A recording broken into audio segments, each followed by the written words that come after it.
हर हर महादेव, हर हर महादेव, हर हर महादेव। सावन के सोमवार के व्रत हर हिंदू परिवार में कोई ना कोई अवश्य रखता है, लेकिन ये व्रत रखते हुए हमें इस बात का अवश्य ध्यान देना चाहिए कि इस व्रत में हमें क्या खाना चाहिए और क्या नहीं, और हमारा आचरण कैसा होना चाहिए, क्योंकि व्रत का मतलब सिर्फ भूखा रहना नहीं है। व्रत यानी उपवास का मतलब है शरीर एवं मन से पूरी तरह से सात्विक रहना। श्रावण का व्रत शरीर को डिटॉक्सिफाई करने में मदद करता है। ये पाचन प्रक्रिया में भी सुधार करता है। मॉनसून के दौरान संक्रमण और बीमारियों का खतरा अधिक होता है, इसीलिए इस महीने में उपवास करने से शरीर में संतुलन बनाए रखने में मदद मिलती है।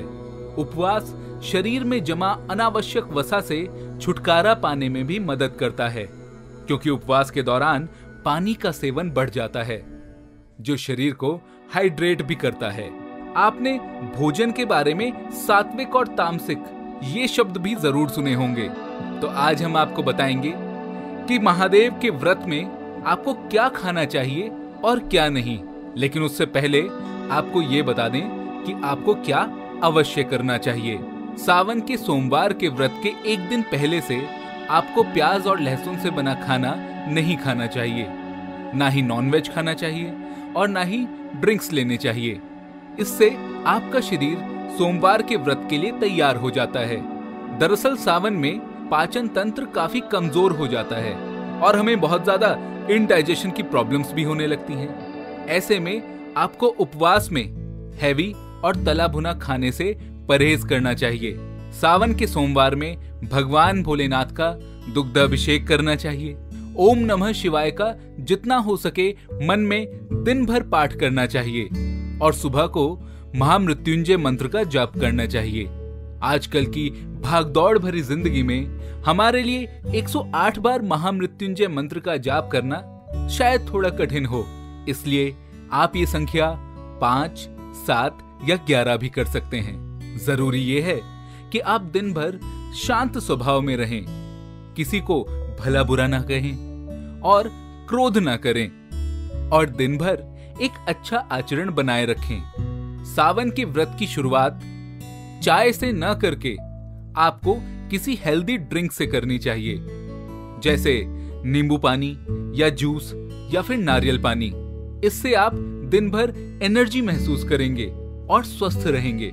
इसके अलावा व्रत के दौरान आपको डाइट में किसी भी वक्त एक मुट्ठी भर सूखे मेवे यानी ड्राई फ्रूट्स शामिल करने चाहिए। इससे शरीर कमजोर होने से बचता है और आपको काफी देर तक भूख भी नहीं लगती।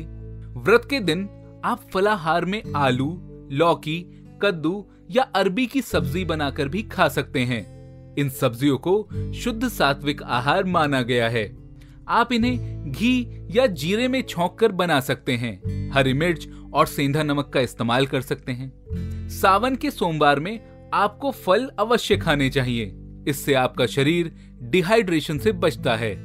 आयुर्वेद में खाने को 3 प्रकार में बांटा गया है, सात्विक, राजसिक और तामसिक। आज हम आपको बताते हैं कि क्यों व्रत में केवल सात्विक खाने को ही महत्व दिया गया है, जबकि राजसिक और तामसिक खाने को मना किया गया है। दरअसल सात्विक भोजन वो है जो शरीर को शुद्ध करता है और मन को शांति प्रदान करता है। पकाया हुआ भोजन यदि 3-4 घंटे के भीतर सेवन किया जाता है तो इसे सात्विक माना जाता है। ताजे फल, हरी पत्तेदार सब्जियां, ड्राई फ्रूट्स, अनाज और ताजा दूध और दूध के बनी सभी वस्तुएं जैसे दही और पनीर, ये सब सात्विक आहार माने जाते हैं। अब आपको बताते हैं कि राजसिक आहार किसे कहते हैं। राजसिक आहार शरीर और मस्तिष्क को कार्य करने के लिए प्रेरित करते हैं। इनका अत्यधिक सेवन शरीर में अति सक्रियता, बेचैनी, क्रोध, चिड़चिड़ापन और अनिद्रा जैसी बीमारियां लाते हैं। तले भुने अति स्वादिष्ट खाद्य पदार्थ राजसिक आहार का हिस्सा हैं, जैसे मसालेदार भोजन, फास्ट फूड्स, चाय, कॉफी, तली भुनी चीजें इत्यादि।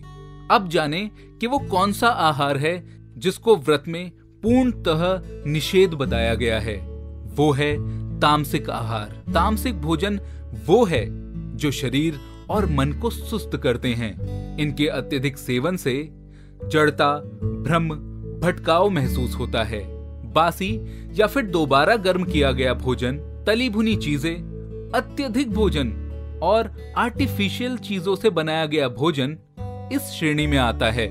जैसे मांसाहारी आहार, नॉनवेज, 3 या 4 घंटे से ज्यादा रखा हुआ भोजन, पिछली रात का खाना, वसा का अत्यधिक सेवन, तेल युक्त और अत्यधिक मीठा भोजन, ये सब तामसिक आहार कहलाते हैं। सिर्फ सही प्रकार का भोजन ही नहीं, बल्कि सही समय पर उचित मात्रा में भोजन करना भी अत्यंत महत्वपूर्ण है।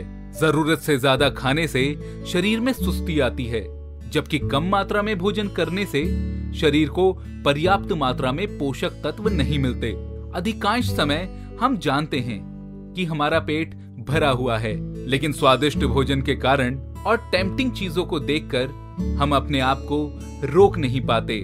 भोजन की सही मात्रा कप या ग्राम में निर्धारित नहीं की जा सकती, लेकिन जब हम अपने शरीर की बात ध्यान से सुनते हैं तो हमें भोजन के वक्त वास्तव में कब रुकना है इसका पता चल जाता है। ये भी हो सकता है कि आप सही मात्रा में भोजन करते हो और सही प्रकार का भोजन करते हो, लेकिन अगर हम अपने समय के साथ अनियमित हैं तो शरीर की पूरी प्रणाली को झटका सा लगता है और शरीर की प्राकृतिक लय बिगड़ जाती है। इसलिए हमें एक सही समय पर प्रतिदिन और नियमित अंतराल पर भोजन करना चाहिए। ये कहा जाता है कि भोजन बनाने वाले और खाने वाले व्यक्ति की मन की स्थिति भी भोजन को प्रभावित करती है। जो भोजन गुस्से में बनाया जाता है उसमें निश्चित रूप से प्रेम और संतोष की भावना कम होती है। हमारे प्राचीन भारतीय ग्रंथों में भी कहा गया है, हम जो खाते हैं हम वैसे ही बन जाते हैं। धार्मिक मान्यताओं के अनुसार व्रत के मौसम में बैंगन से पूरी तरह परहेज करना चाहिए। इसके पीछे लॉजिक ये है कि श्रावण मास का तूफानी मौसम इस सब्जी को खराब कर देता है और इसमें कई बार कीड़े भी लग जाते हैं। इसलिए कई लोग श्रावण के महीने में बैंगन का सेवन नहीं करते। दूसरी चीज है डेयरी प्रोडक्ट्स।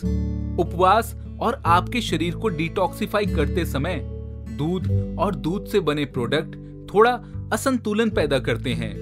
व्रत के दौरान डेयरी प्रोडक्ट का सेवन नहीं करने का सुझाव दिया जाता है, क्योंकि ये उपवास के दौरान शरीर में अम्लीय प्रतिक्रिया का कारण बन सकता है। तीसरी चीज है नॉनवेज यानी मांसाहारी भोजन। शरीर में नॉनवेज द्वारा उत्पन्न गर्मी क्लीनिंग प्रोसेस को रोक सकती है, इसलिए व्रत के दौरान हमें ये बिल्कुल नहीं खाना चाहिए। चौथी चीज है शराब। शराब जैसे नशीले पदार्थ कभी भी मानव शरीर के लिए अच्छे नहीं होते।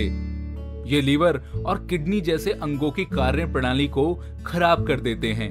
और हाँ, नॉनवेज और ये नशीले पदार्थ दोनों का ही सेवन सावन जैसे पवित्र महीने का अपमान है, इसलिए इन्हें व्रत में कभी भी नहीं लेना चाहिए।